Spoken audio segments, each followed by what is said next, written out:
Welcome back, everyone, to Witches by Roald Dahl. We are now about halfway through our tale, and we have some things to remember before we move on.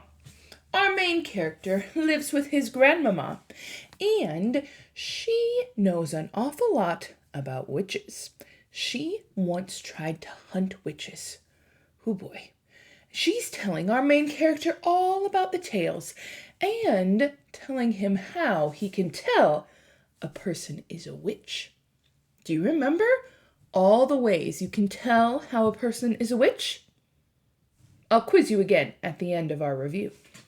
Well, our main character and his grandmama take a little holiday, a vacation, at a hotel, and he runs into a huge group of witches.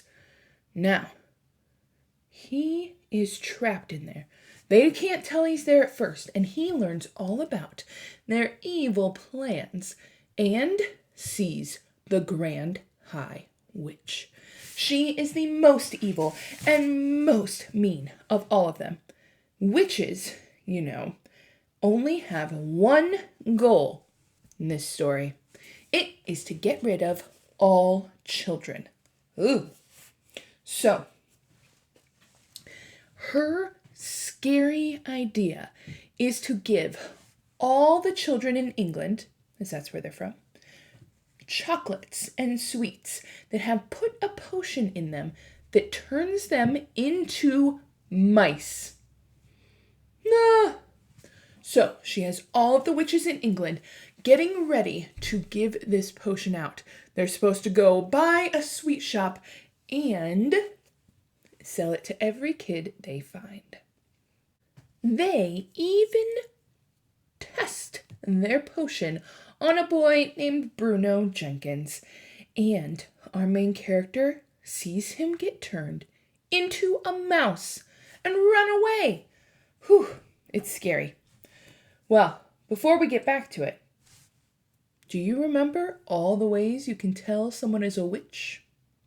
First off, in this story, witches are females only. They look like everybody else. They aren't wearing the pointy hats and such. But there's a few things that you can tell that Grandmama gave us clues on. First, they always wear gloves, even when it's hot outside, because they have fingers that are like claws. Very scary. They are all bald, so they're wearing wigs, and it's itchy, and so they're always scratching their heads because their heads itch with those wigs on them. Next, they don't have any pupils. If you look into their eyes, there's fire and ice and scariness. Also, they have extra large nose nostrils to sniff out children. And lastly, they have no toes. Not something you'll be able to pick out pretty quickly, but they cram their feet into shoes that don't fit them because, well, they don't have any toes. And you can kind of tell because they're always looking uncomfortable. Well, sadly, our main character did not need any of those clues to subtly find the witches. He found them all. And the last thing that happened before we finished our chapter last time, one witch sniffed a little boy. And it's our main character. So, let's see if they find him or if he gets away. Chapter 12, Metamorphosis. I remember thinking to myself, there's no escape for me now. Even if I make a run for it and manage to dodge the lot of them, I still won't get out because the doors are chained and locked. I'm finished. I'm done for.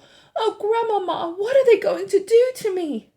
I looked round and I saw a hideous, painted and powdered witch's face staring down at me.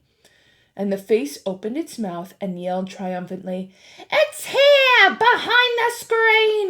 Come and get it!" The witch reached out a gloved hand and grabbed me by the hair, but I twisted free and jumped away. I ran. Oh, how I ran. The sheer terror of it all put wings on my feet. I flew around the outside of the great ballroom, and not one of them had a chance at catching me. As I came level with the doors, I paused and tried to open them, but the big chain was on them, and they didn't even rattle. The witches were not bothering to chase me. They simply stood there in small groups, watching me, and knowing for certain that there was no way I could escape. Several of them were holding their noses with gloved fingers, and there were cries of, "Pooh! What a stink! We can't stand this much longer!" "Catch it, then, you idiots!" screamed the Grand High Witch from up on the platform. "Spread out in a line across the room, and close in on it, and grab it!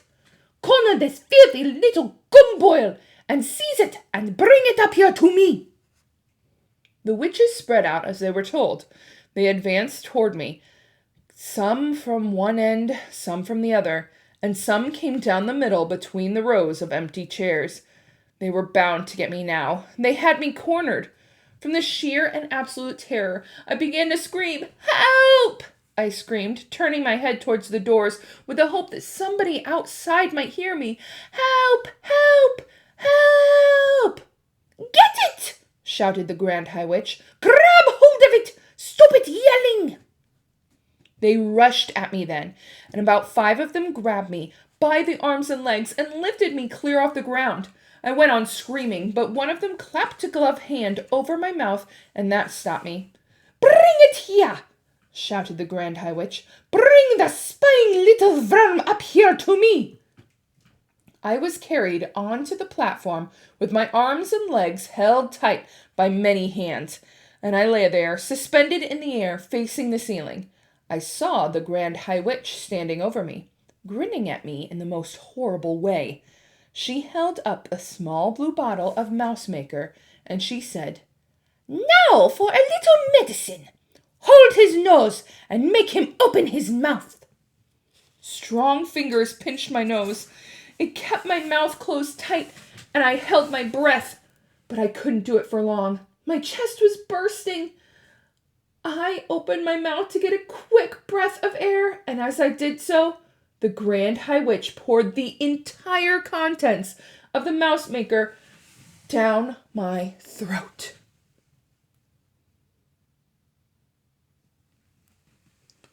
Oh, the pain and the fire! It felt as though a kettle full of boiling water had been poured into my mouth. My throat was going up in flames. Then very quickly, the frightful burning, searing, scorching feeling started spreading down into my chest and into my tummy and on into my arms and legs and all over my body. I screamed and screamed, but once again the gloved hand was clapped over my lips. The next thing I felt was my skin beginning to tighten. How else can I describe it? It was quite literally a tightening and a shrinking of the skin all over my body from the top of my head to the tips of my fingers to the ends of my toes. I felt as though I was a balloon and somebody was twisting the top of the balloon and twisting the balloon. It was getting smaller and smaller, and the skin was getting tighter and tighter, and soon it was going to burst. Then the squeezing began. This time I was inside a suit of iron, and somebody was turning a screw, and with each turn of the screw, the iron suit became smaller and smaller, so that I was squeezed like an orange into a pulpy mess with the juice running out of my sides. After that, there came a fierce prickling sensation all over my skin, or what was left of my skin, and as though tiny needles were forcing their way out through the surface of my skin from the inside. And this, I realize now, was the growing of mouse fur. Far away in the distance, I heard the voice of the Grand High Witch yelling, 500 doses! This stinking little carbuncle has had 500 doses, and the alarm clock has been smashed, and now we are having instantaneous action. I heard clapping and cheering, and I remember thinking, I'm not myself any longer. I have gone clear out of my skin. I noticed that the floor was only an inch from my nose. I noticed also a pair of little furry front paws resting on the floor. I was able to move those paws. They were mine. At that moment, I realized that I was not a little boy any longer. I was a mouse. "Now for the mouse trap!" I heard the Grand High Witch yelling. "I've got it right here, and here's a piece of cheese." But I wasn't going to wait for that. I was off across the platform like a streak of lightning. I was astonished at my own speed. I leapt over witches' feet, right and left, and in no time at all, I was down the steps and on the floor of the ballroom itself, and skittering off among the rows of chairs. What I especially liked was the fact that I made no sound at all while I ran. I was swift and silent, and, quite amazingly, all the pain had gone. I was feeling quite remarkably well. It's not a bad thing after all, I thought to myself, to be tiny as well as speedy when there's a bunch of dangerous females after your blood. I selected the back leg of a chair and squeezed up against it and kept very still. In the distance, the Grand High Witch was shouting, "Leave the little stinkpot alone! It is not worth bothering about. It is only a mouse now. Somebody else will soon catch it. Let us get out of here. The meeting is over. Unlock the doors and shove off the Sunshine Terrace. And shove off to the Sunshine Terrace to have tea with that idiotic manager." Chapter 13. Bruno. I peeked around the leg of the chair and watched the hundreds of witches' feet walking out through the doors of the ballroom. When they had all gone and the place was absolutely silent, I began to move cautiously about on the floor. Suddenly, I remembered Bruno. He must surely be around here somewhere, too. "Bruno!" I called out. I wasn't seriously expecting that I would be able to speak at all now that I had become a mouse, so I got the shock of my life when I heard my own voice, my own perfectly normal, rather loud voice coming out of my tiny mouth. It was wonderful. I was thrilled. I tried it again. "Bruno Jenkins, where are you?" I called out. "If you can hear me, give a shout." My voice was exactly the same and just as loud as it had been when I was a boy. "Hey there, Bruno Jenkins," I called. "Where are you?" There was no answer. I pottered about between the seat legs, trying to get used to being so close to the ground. I decided I rather liked it. You were probably wondering why I wasn't depressed at all. I found myself thinking, what's so wonderful about being a little boy anyway? Why is it necessary any better than being a mouse? I know that mice get hunted and they sometimes get poisoned or caught in traps, but little boys sometimes get killed too. Little boys can get run over by motor cars or they can die of some awful illness. Little boys have to go to school. Mice don't. Mice don't have to pass exams. Mice don't have to worry about money. Mice, as far as I can see, have only two enemies, humans and cats. My grandmother is a human, but I know for certain that she will always love me, whoever I am. And she never, thank goodness, keeps a cat. When mice grow up, they don't ever have to go to war and fight against other mice. Mice, I felt pretty certain, all like each other. People don't. Yes, I told myself, I don't think it's at all bad thing being a mouse. I was wandering around the ballroom floor thinking about all this when I spotted another mouse. It was crouching on the floor holding a piece of bread in its front paws and nibbling away at it with great gusto. It had to be Bruno. "Hello, Bruno," I said. He glanced up at me for about 2 seconds, then went right back to guzzling. "What have you found?" I asked him. "One of them dropped it," he answered. "It's a fish paste sandwich. Pretty good." He spoke, too, with a perfectly normal voice. One would have expected that a mouse, if it was going to talk at all, who would do with the smallest and squeakiest voice you could imagine. It was terrifically funny to hear the voice of a rather loud-mouthed Bruno coming out of a tiny mouse's throat. "Listen, Bruno," I said. "Now that we're both mice, I think we ought to start thinking a bit about the future." He stopped eating and stared at me with his small black eyes. What do you mean, we? He said. The fact that you're a mouse has nothing to do with me. But you're a mouse too, Bruno. Don't be a fool, he said. I'm not a mouse. I'm afraid you are, Bruno. I most certainly am not, he shouted. Why are you insulting me? I haven't been rude to you. Why are you calling me a mouse? Don't you know what's happened to you? I asked. What on earth are you talking about? Bruno said. I have to inform you, I said, that not very long ago the witches turned you into a mouse. They then did it to me. You're lying, he cried. I'm not a mouse.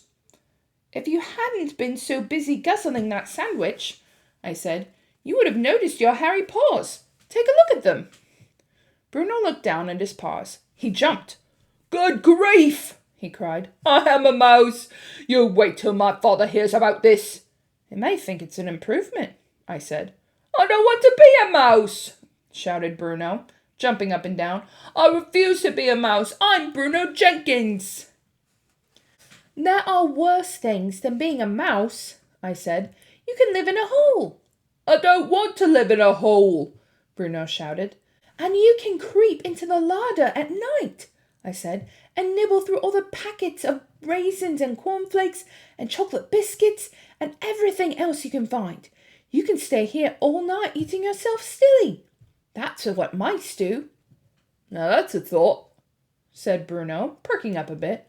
But how am I going to open the door of the fridge to get the cold chicken and all the leftovers? That's something I do every evening at home.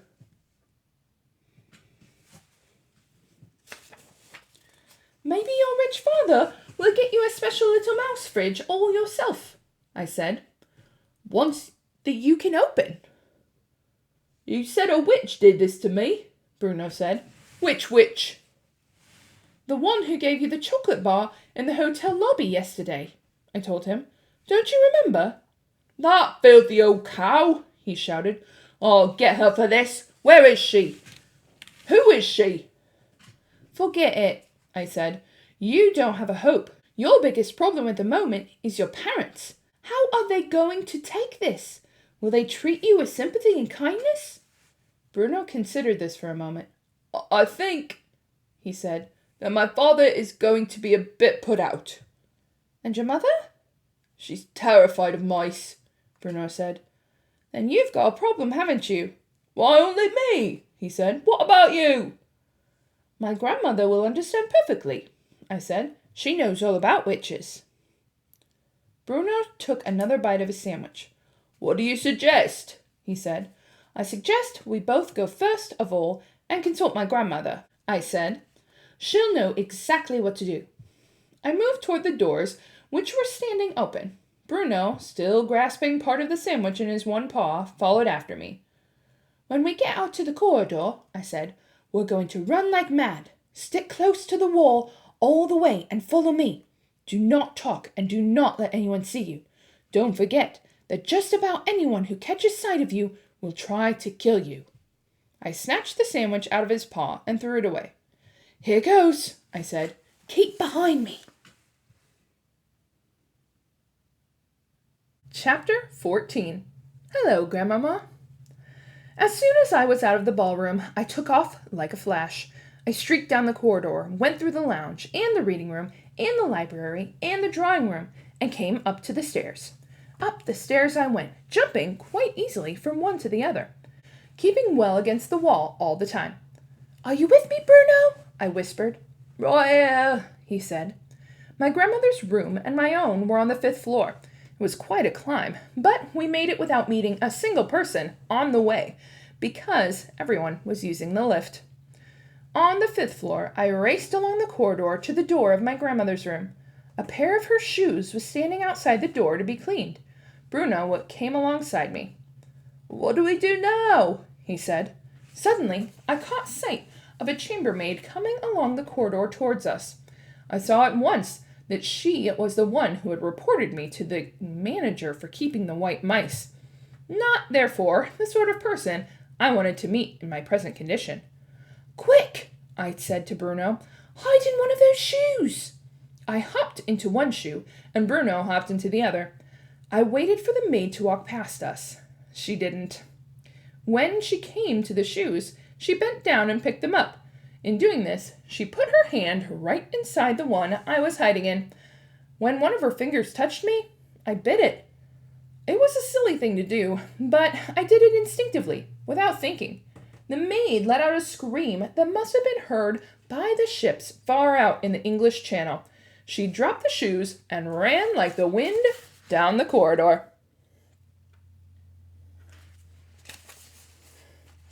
My grandmother's door opened. "What on earth is going on out here?" she said. I darted between her legs into the room, and Bruno followed me. "Close the door, Grandmama," I cried. "Please hurry." She looked down around and saw 2 small brown mice on the carpet. "Please close it," I said, and this time she actually saw me talking and recognized my voice. She froze and became absolutely motionless. Every part of her body, her fingers, her hands, and her arms and head became suddenly as stiff as a marble statue. Her face turned even paler marble, and her eyes were stretched so wide I could see the whites all around them. Then she started to tremble. I thought she was going to faint and fall over. "Please close the door quickly, Grandmama," I said. "That awful maid might come in." She somehow managed to gather herself enough to close the door. She leaned against it, staring down at me, white-faced and shaking all over. I saw tears beginning to come out of her eyes and go dribbling down her cheeks. "Don't cry, Grandmama," I said. "Things could be a lot worse. I did get away from them. I'm still alive. So is Bruno." Very slowly, she bent down and picked me up with one hand. Then she picked Bruno up with the other hand and put us both on the table. There was a bowl of bananas in the center of the table, and Bruno jumped straight into it and began tearing away with his teeth at one of the banana skins to get the fruit inside. My grandmother grasped the arm of her chair to steady herself, but her eyes never left me. "Sit down, dear Grandmama," I said. She collapsed into her chair. "Oh, my darling," she murmured, and now tears were really streaming down her cheeks. "Oh, my poor sweet thing, what have they done to you?" "I know what they've done, Grandmama, and I know what I am. But the funny thing is that I don't honestly feel especially bad about it. I don't even feel angry. In fact, I feel rather good. I know I'm not a boy any longer, and never will be again. But I'll be quite all right as long as there's always you to look after me." I was not just trying to console her. I was being absolutely honest about the way I felt. You may think it's odd that I wasn't weeping myself. It was odd. I simply can't explain it. "Of course I'll look after you," my grandmother murmured. "Who's the other one?" "That was a boy called Bruno Jenkins," I told her. "They got him first." My grandmother took a new long black cigar out of a case in her handbag and put it in her mouth. Then she got out a box of matches. She struck a match, but her fingers were shaking so much that the flame kept missing the end of the cigar. When she got it lit at last, she took a long pull and sucked in the smoke. That seemed to calm her down a bit. "Where did it happen?" she whispered. "Where is this witch now? Is she in the hotel?" "Grandmama," I said, "it wasn't just one. It was hundreds.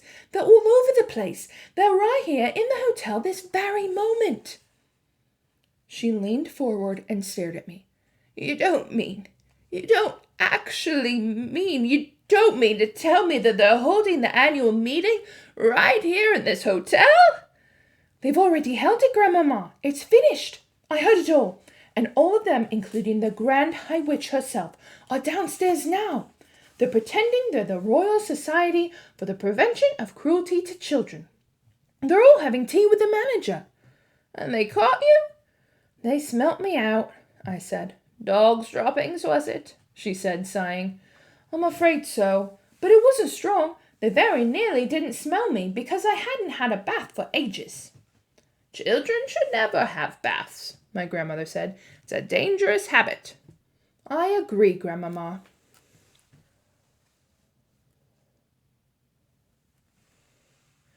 She paused, sucking at her cigar. "Do you really mean to tell me that they are all downstairs having tea?" she said. "I'm certain of it, Grandmamma." There was another pause. I could see the old glint of excitement slowly coming back into my grandmother's eyes. And all of a sudden she sat up very straight in her chair and said sharply, "Tell me everything, right from the beginning, and please hurry." I took a deep breath and began to talk. I told her all about the ballroom and hiding behind the screen to do my mouse training. I told about the notice saying Royal Society for the Prevention of Cruelty to Children. I told her all about the women coming in and sitting down and about the small woman who appeared on the stage and took off her mask. But when it came to describing what her face looked like underneath the mask, I simply couldn't find the right words. "It was horrible, Grandmamma," I said. "It was like something going rotten." "Go on," my grandmother said. "Don't stop." Then I told her about all the others taking off their wigs and their gloves and their shoes, and how I saw before me a sea of bald, pimply heads, and how the women's fingers had little claws, and how their feet had no toes. My grandmother had come forward now on her armchair, so that she was sitting right on the edge of it. Both her hands were cupped over the gold knob of the stick, and that she always used when walking. And she was staring at me with eyes bright as two stars. Then I told her how the Grand High Witch had shot out the fiery white-hot sparks, and how they had turned one of the other witches into a puff of smoke. "I've heard about that," my grandmother cried out excitedly, "but I never quite believed it. You are the first non-witch ever to see it happening. It is the Grand High Witch's most famous punishment. It's known as getting fired. And all the other witches are petrified of having it done to them. I am told that the Grand High Witch makes it a rule to fry at least one at each annual meeting. She does it in order to keep the rest of them on their toes." "But they don't have toes, Grandmamma." "I know they don't, my darling, but please go on." So then I told my grandmother about the delayed action mouse maker, and when I came to the bit about turning all of the children in England into mice, she actually leapt out of her chair shouting, "I knew it! I knew they were brewing up something tremendous." "We've got to stop them," I said. She turned and stared at me. "You can't stop witches," she said. "Just look at the power that terrible High Witch has in her eyes alone. She could kill any of us at any time with those white-hot sparks of hers. You saw it yourself." "Even so, Grandmamma, we've still got to stop her from turning all the children of England into mice." "You haven't quite finished," she said. "Tell me about Bruno. How did they get him?" So I described how Bruno Jenkins had come in, and how I had actually seen him with my own eyes being shrunk into a mouse. My grandmother looked at Bruno, who was guzzling away in the bowl of bananas. "Does he ever stop eating?" she asked. "Never," I said. "Can you explain something to me, Grandmamma?" "I'll try," she said. She reached out and lifted me off the table and put me on her lap. Very gently, she began stroking the soft fur along my back. It felt nice. "What is it you want to ask me, my darling?" she said. "The thing I don't understand," I said, "is how Bruno and I are still able to talk and think just as we did before." "It's quite simple," my grandmother said. "All they've done is to shrink you and give you 4 legs and a furry coat. But they haven't been able to change you into 100% a mouse. You are still yourself in everything except your appearance. You've got your own mind and your own brain and your own voice, and thank goodness for that." "So I'm really not an ordinary mouse at all," I said. "Sort of a mouse person." "Quite right," she said. "You are a human in mouse's clothing. You are very special." We sat there in silence for a few moments, while my grandmother went on stroking me very gently with one finger and puffing her cigar with the other hand. The only sound in the room was made by Bruno as he attacked the bananas in the bowl. But I wasn't doing nothing as I lay there on her lap. I was thinking like mad. My brain was whizzing as it had never whizzed before. "Grandmama," I said, "I may have a bit of an idea." "Yes, my darling, what is it?" "The Grand High Witch told them her room was number 454, right?" "Right," she said. "Well, my room is number 554. Mine, 554, is on the 5th floor, so hers, 454, will be on the 4th floor." "That is correct," my grandmother said. "Then don't you think it's possible that room 454 is directly underneath room 554? "That's more than likely," she said. "These modern hotels are all built like boxes of bricks. But what if it is?" "Would you please take me out onto the balcony so I can look down?" I said. All the rooms in Hotel Magnificent had small private balconies. My grandmother carried me through into my own bedroom and out onto my balcony. We both peered down to the balcony immediate below. "Now, if that is her bedroom," I said, "then I'll bet I could climb down there and somehow get in." "And get caught all over again?" my grandmother said. "I won't allow it." "At this moment," I said, "all the witches are down in the Sunshine Terrace having tea with the manager. The Grand High Witch probably won't be back until 6 o'clock or just before. That's when she is going to dish out supplies of that foul formula to the ancient ones who are too old to climb trees after Gruntel's eggs." "And what if you did manage to get into her room?" my grandmother said. "What then?" "Then I should try to find the place where she keeps her supply of delayed action mouse maker, and if I succeed, then I would steal one bottle of it and bring it back here." "Could you carry it?" "I think so," I said. "It's a very small bottle." "I'm frightened of that stuff," my grandmother said. "What would you do with it if you did manage to get it?" "One bottle is enough for 500 people," I said. "That would give each and every witch down there a double dose at least. We could turn them all into mice." My grandmother jumped about an inch in the air. We were out on my balcony, and there was a drop of about 1,000,000 feet below us, and I very nearly bounced out of her hand over the railing when she jumped. "Be careful with me, Grandmama," I said. "What an idea!" she cried. "It's fantastic! It's tremendous! You're a genius, my darling!" "Wouldn't it be something?" I said. "Wouldn't it really be something?" "We'd get rid of every witch in England in one swoop," she cried. "And the Grand High Witch into the bargain." "We've got to try it," I said. "Listen," she said, nearly dropping me over the balcony once again in her excitement. "If we brought this off, it would be the greatest triumph in the whole history of witchery." "There's a lot of work to do," I said. "Of course there's a lot of work to do," she said. "Just for a start, supposing you did manage to get hold of one of those bottles, how would you get it into their food?" "We'll work that out later," I said. "Let's try to get the stuff first." "How can we find out for sure if that's her room below us?" "We shall check that out immediately," my grandmother cried. "Come along. There's not a second to waste." Carrying me in one hand, she went bustling out of the room and along the corridor, banging her stick on the carpet with each step she took.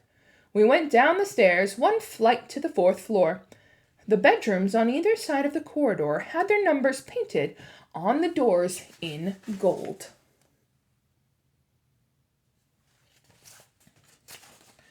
"Here it is," my grandmother cried. "Number 454. She tried the door. It was locked, of course. She looked up and down the long, empty hotel corridor. "I do believe you're right," she said. "This room is almost certainly directly below yours."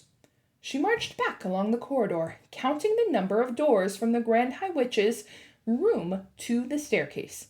There were 6. She climbed back up to the 5th floor and repeated this exercise. "She is directly below you," my grandmother cried out. "Her room is right below yours." She carried me back into my own bedroom and went out once again to the balcony. That's her balcony down there, she said. And what's more, the door from her balcony into her bedroom is wide open. How are you going to climb down? I don't know, I said. Our rooms were in the front of the hotel, and they looked down onto the beach and the sea. Immediately below my balcony, thousands of feet below, I could see a fence of spiked railings. If I fell, I was a goner. I've got it, my grandmother cried. With me in her hand, she rushed back into her own room and began rummaging in the chest of drawers. She came out with a ball of blue knitting wool. One end of it was attached to some needles and a half-finished sock that she had been knitting for me. This is perfect, she said. I shall put you in the sock and lower you down to the Grand High Witch's balcony. But we must hurry. Any moment now, that monster will be returning to her room. Well, a lot happened in those chapters, and we'll have to see if Grandmama and our main character's plan pays off. But first, let's go over a few questions. All right, in chapter 12, Metamorphosis, why did it take our main character only seconds to turn into a mouse when Bruno stayed a boy for a day after taking the potion? Do you remember? The witch gave slightly different doses, right? So, she just gave Bruno one drop in his candy bar. What did she do with our main character? She poured the whole thing down his throat. Not good.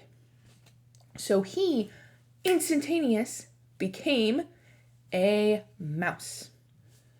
And Bruno did the later effect, so like the 24 hours after he got the candy. Now that our main character is a mouse, what do you think's going to happen? What do you think's going to happen to him? Well, we read a few things of what happens next, but I had no doubt that when finishing our story of that chapter, that his grandmother would care for him and not think it's weird or not believe that it's him. I knew she understands this and she's going to take care of him if he's a boy or a mouse. In chapter 13, which was called, Bruno, what would you do if you were suddenly turned into a mouse? I would freak out. I'd be like, oh my gosh, what's going on? Oh my God. I'd freak out. So our main character came up with several ideas while he was trying to help Bruno. What did he think about when he was just turned into a mouse?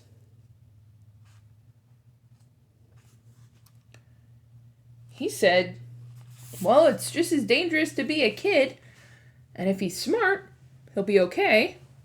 He doesn't have to go to school, right? He doesn't have to write essays and things. He can stay home with his grandmama all the time. And he said the only thing you have to worry about is other humans and cats. And his grandmother will take care of the humans, and she doesn't keep a cat. So he's good. His other thing he said was that when he grows up, he doesn't have to go off to war and fight other mice. He thinks all mice probably get along. I agree. All right. Our main character didn't like Bruno before they became mice. Why do you think he's trying to help Bruno now? Well, probably, first off, he's a nice guy. I think he's a nice person, and so he wants to make sure that this kid is okay. Also, I bet Bruno had no idea about witches. Luckily, our main character had been warned by his grandma about these terrifying creatures that could do things to him. So he's probably a little more, I would say, level-headed right now, a little calmer, making some better decisions than just eating a sandwich that he found on the ground, right? I mean, Bruno didn't even know that he was a mouse. All right, in chapter 14, Hello, Grandmama. Why do you think Grandmama couldn't react at first to the main character when he and Bruno entered the room?